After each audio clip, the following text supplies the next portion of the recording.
Hello friends, ಬನ್ನಿ ಇವತ್ತು ತುಂಬ ಟೇಸ್ಟಿಯಾಗಿ ತುಂಬ ಸುಲಭವಾಗಿ ಪುದೀನ ಚಿಕನ್ ಮಾಡೋದು ಹೇಗೆ ಅಂತ ನೋಡೋಣ. ಹಾಗೆ ಇದನ್ನು ಒಂದು ಸಲ ಹಾಕ್ಸ್ಕೊಂಡು ತಿನ್ನೋರು ಮೂರು ಸಲ ಹಾಕ್ಸ್ಕೊಂಡು ತಿಂತೀರಾ, ಅಷ್ಟು ರುಚಿಯಾಗಿರುತ್ತೆ. ಬನ್ನಿ ಆಗಿದ್ರೆ ಲೇಟ್ ಮಾಡಿದೆ ಪುದೀನ ಚಿಕನ್ ಮಾಡೋದು ಹೇಗೆ ಅಂತ ನೋಡೋಣ. ಮೊದಲಿಗೆ ನಾನಿಲ್ಲಿ ಅರ್ಧ kg ಚಿಕನ್ನ ಚೆನ್ನಾಗಿ ತೊಳೆದು ಇಟ್ಕೊಂಡಿದ್ದೀನಿ. ಒಂದು ಮಿಕ್ಸಿ ಜಾರ್ಗೆ ಅರ್ಧ ಕಪ್ಪಷ್ಟು ಕೊತ್ತಂಬರಿ ಸೊಪ್ಪು, 1 ಕಪ್ಪಷ್ಟು ಪುದೀನ ಸೊಪ್ಪನ್ನ ನೀವು ಜಾಸ್ತಿ ಆ್ಯಡ್ ಮಾಡ್ಕೊಳ್ಳಿ. ಅರ್ಧ ಇಂಚಷ್ಟು ಶುಂಠಿ ಕಟ್ ಮಾಡಿ ಹಾಕೋತಾ ಇದ್ದೀನಿ. 10 ರಿಂದ 15 ಬೆಳ್ಳುಳ್ಳಿ ಎಸಳು, ಹಾಗೆ ಖಾರಕ್ಕೆ ತಕ್ಕಂಗೆ ಹಸಿಮೆಣ್ಸಿನ್ಕಾಯಿ ಹಾಕೋತಾ ಇದ್ದೀನಿ.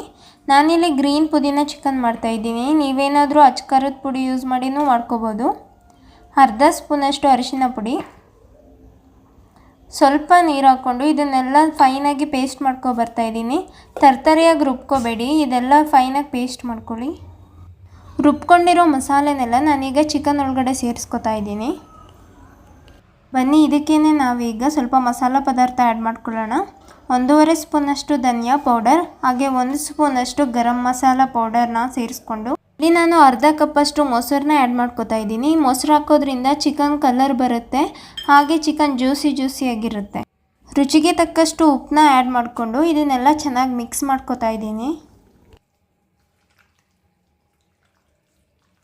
ಇದನ್ನೆಲ್ಲ ಚೆನ್ನಾಗಿ ಮಿಕ್ಸ್ ಮಾಡಿಕೊಂಡು ಒಂದು 15 ನಿಮಿಷ ಇದನ್ನು ಮಾರಿನೇಟ್ ಆಗೋಕ್ಕೆ ಬಿಡೋಣ.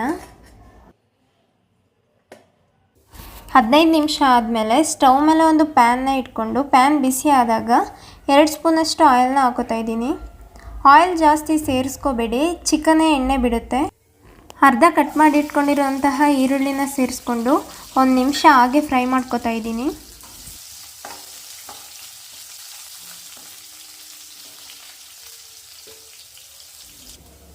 ಈರುಳ್ಳಿ ಎಲ್ಲ ಫ್ರೈ ಆಗಿದೆ. ಇದಕ್ಕೇ ನಾವೀಗ ಮಾರಿನೇಟ್ ಮಾಡಿರೋಂತಹ ಚಿಕನ್ನ ಸೇರಿಸ್ಕೊಳ್ಳೋಣ.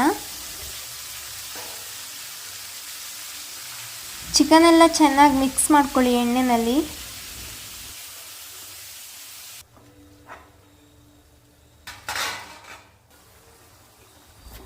ಈಗ ಮಸಾಲೆ ರುಬ್ಬಿಟ್ಟಿರೋಂತಹ ಸ್ವಲ್ಪ ನೀರನ್ನ, ನಾನು ಅರ್ಧ ಕಪ್ ನೀರನ್ನ ಸೇರಿಸ್ಕೊತಾ ಇದ್ದೀನಿ. ಇದಕ್ಕೆ ಜಾಸ್ತಿ ನೀರು ಸೇರಿಸ್ಕೊಳ್ಳೋದಕ್ಕೆ ಹೋಗಬೇಡಿ.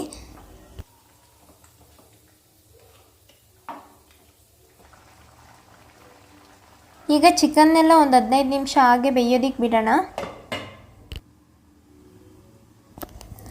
2 ನಿಮಿಷಕ್ಕೂ ನೀವು ಇದನ್ನೆಲ್ಲ ಚೆನ್ನಾಗಿ ಮಿಕ್ಸ್ ಮಾಡ್ಕೋಬೇಕು, ಇಲ್ಲಾಂದರೆ ಚಿಕನ್ ಅಷ್ಟು ಚೆನ್ನಾಗಿ ಬೇಯಲ್ಲ.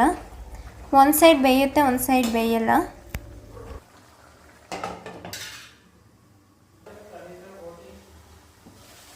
ಹದಿನೈದು ನಿಮಿಷ ಆಗಿದೆ. ಈಗ ಚಿಕನ್ ಎಲ್ಲ ಬೆಂದಿರುತ್ತೆ.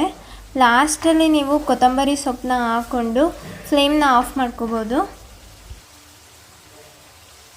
ನೋಡಿದ್ರಲ್ಲ ಫ್ರೆಂಡ್ಸ್, ಪುದೀನ ಚಿಕನ್ ಮಾಡೋದೆಷ್ಟು ಸುಲಭ ಅಂತ. ನೀವು ಕೂಡ ಇದನ್ನು ನಿಮ್ಮ ಫ್ಯಾಮಿಲಿ ಜೊತೆ ಒಮ್ಮೆ ಟ್ರೈ ಮಾಡಿ. ಹಾಗೆ 1 ಸಲ ತಿನ್ನೋರು 3 ಸಲ ತಿಂತೀರಾ. ಟೇಸ್ಟ್ ಅಂತೂ ತುಂಬ ಅದ್ಭುತವಾಗಿರುತ್ತೆ. ನಿಮಗೆ ವಿಡಿಯೋ ಇಷ್ಟ ಆಗಿದ್ದರೆ ದಯವಿಟ್ಟು ಲೈಕ್ ಮಾಡಿ, ಹಾಗೆ ಹೇಗಿದೆ ಅಂತ ಕಮೆಂಟ್ ಮಾಡಿ.